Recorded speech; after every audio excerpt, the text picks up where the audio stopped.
It is a quiet day in the city of Hong Kong, when suddenly a huge tsunami hits the area, flooding the streets and leaving the entire city underwater. Millions of people died on the spot, and only those who climbed the tallest buildings managed to survive. 5 years later we meet Asha, who still has nightmares of the horror she experienced that day. The woman lives on top of a building, from where she contemplates a desolate landscape. Like every morning, Asha gets up and makes tea, and while she drinks it she listens to the radio, using headphones so as not to attract the attention of unwanted people and looters. Then she uses a towel to catch the morning dew, and adds the water she collected to jerry cans, which she checks every day to keep track of all the drinking water she has stored, worried that it has hardly rained lately. Later, Asha eats some simple instant noodles for lunch, and uses her binoculars to keep an eye out for looters, and to check on her neighbors. Only the highest part of the buildings has been left above water level, and while surveying the area, the woman sees a box floating in the middle of nowhere. Asha quickly climbs down to a window, where she has a makeshift harpoon she made to retrieve things from the sea. Without much effort the woman manages to hook the box, but when she tries to drag it towards her she has to deal with sharks and other sea creatures. The box mainly contains garbage, but inside she finds a bottle of whiskey, which she later uses to disinfect a wound on her arm and drown her sorrows.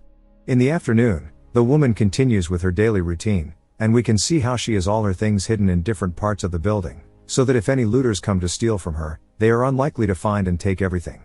Some time later, Asha hears some shouting and goes up to the roof to investigate. Looking through her binoculars, she sees that one of her neighbors is being attacked by a gang of looters, and quickly notices that another ship is heading in her direction. Desperate, Asha goes downstairs and hides all the things that could give her away, and even scatters some sand on the floor before hiding behind a false wall in a closet, keeping quiet so the thieves can't find her. The men search the house, but find no trace of the girl or anything useful in the entire apartment, so they simply move on to another building. The next day, Asha goes about her life as usual, and this time she finds a box of jam. The only strange thing is that she feels that someone is watching her, and she even hears noises and notices that some food is missing, so she very cleverly leaves a soap on the table on purpose, discovering that the intruder is just a little girl. The little girl starts snooping around, which annoys Asha a bit, as she steals some of her food, and even takes her homemade lamp. However, Asha doesn't blame her, as she is just a child who is hungry, and seeing her sleeping, she decides to go and cook something for her.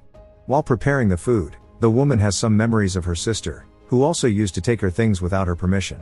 When the little girl finally wakes up, she keeps looking for more food, and behind a fake wall socket she finds an envelope, with pictures of Asha and her sister.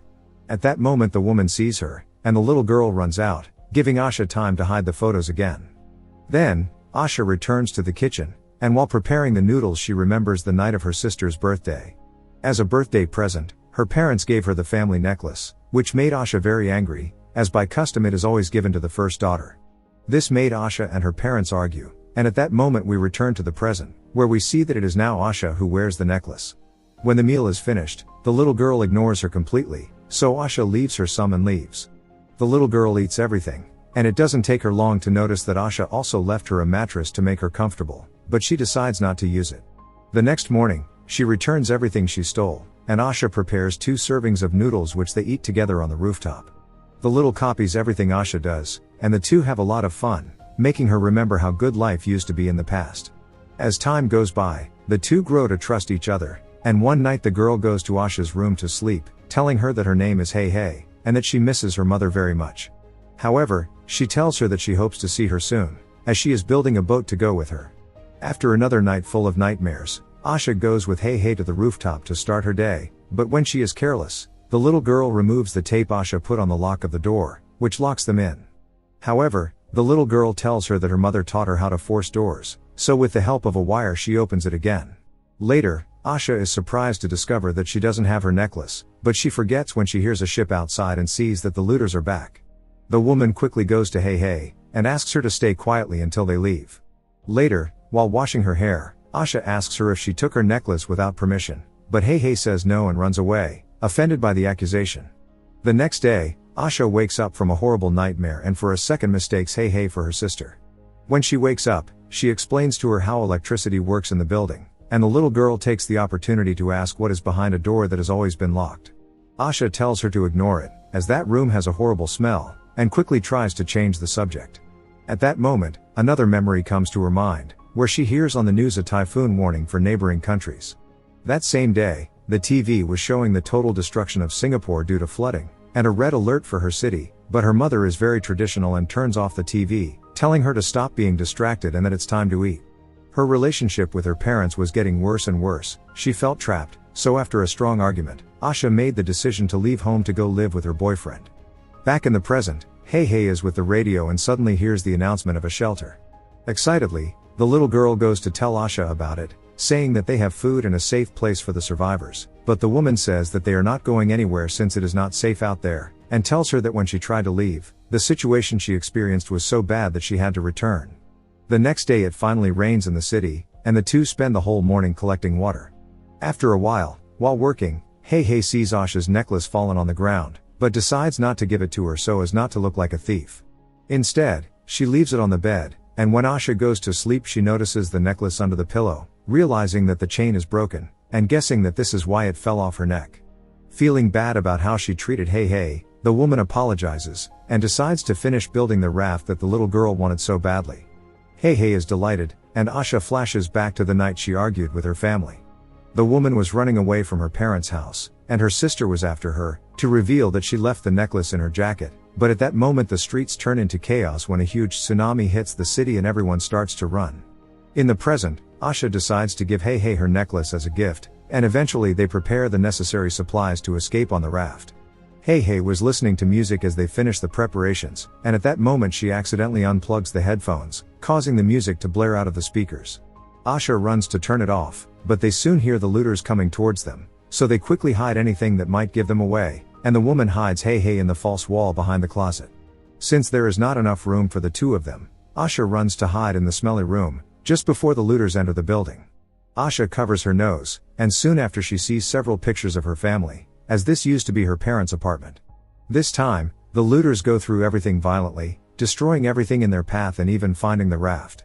One of them approaches the smelly room, and almost vomits from the horrible rotten smell inside, but decides to continue anyway, only to find Asha's parents in an advanced state of decomposition.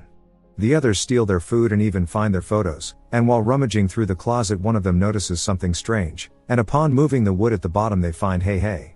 Asha hears everything from her hiding place, and once again she remembers the day of the tsunami, where she and her sister were running away from the water, while thousands of people were dying every moment. Trying to escape, the two of them climb up the stairs with a lot of people, but then her sister falls and gets caught in the crowd. Asha was very scared and kept running, not realizing that her sister was missing, until she reached the roof of the building alone. On her way back, Asha hears Hei Hei reveal her hiding place to the looters, so the men find her and take her away. The woman watches as they load all her things into the looters' boat, and seeing Hei Hei crying she has a flashback of her sister, realizing that she can't make the same mistake again. This is why Asha struggles with her captor, and while they are in the water she manages to reach a flare gun she kept in her pocket, finishing the man off. Hearing the fight, the other looters go after Asha, and decide to split up in order to find her. Soon after, one of the men hears Asha crying, but this was a trap by the woman, who trips him up with a wire and uses a guitar to kill him. Asha steals his knife, which he uses to finish off the next man, and then sets a witty trap, locking a woman in a room which he sets on fire. The leader hears the screams and goes in her direction, but Asha manages to surprise him, and after a small fight finishes him off. At the same time, the youngest of the group sees her and starts shooting, so Asha quickly runs to the roof, and when the boy goes outside the woman comes back in, removing the tape from the lock and leaving him trapped on the roof. Only one looter is left alive, who is watching Hei Hei in the boat. Seeing this, Asha arms her homemade harpoon and fires in his direction, but unfortunately misses, alerting the man, who goes to check what happened. However, as he approaches the edge of the boat, Hei Hei takes the opportunity to push him off, but unfortunately falls into the water with him. Asha jumps into the water to save her, at which point the looter surfaces, but is eaten by sharks. Asha quickly joins Hei Hei and they get out of the water, boarding the looter's boat, which was loaded with all the supplies that had been stolen from them. That night, Asha finally manages to sleep without having any nightmares. The next morning, Hei Hei asks why he saved her, if she had betrayed her, to which Asha replies that when all the options are bad, it is not fair to judge people for having chosen one. Finally, the two depart very calmly, in search of the shelter they once heard on the radio. Subscribe and turn on notifications to see more videos like this. Leave a like to help the channel out, and thank you for watching.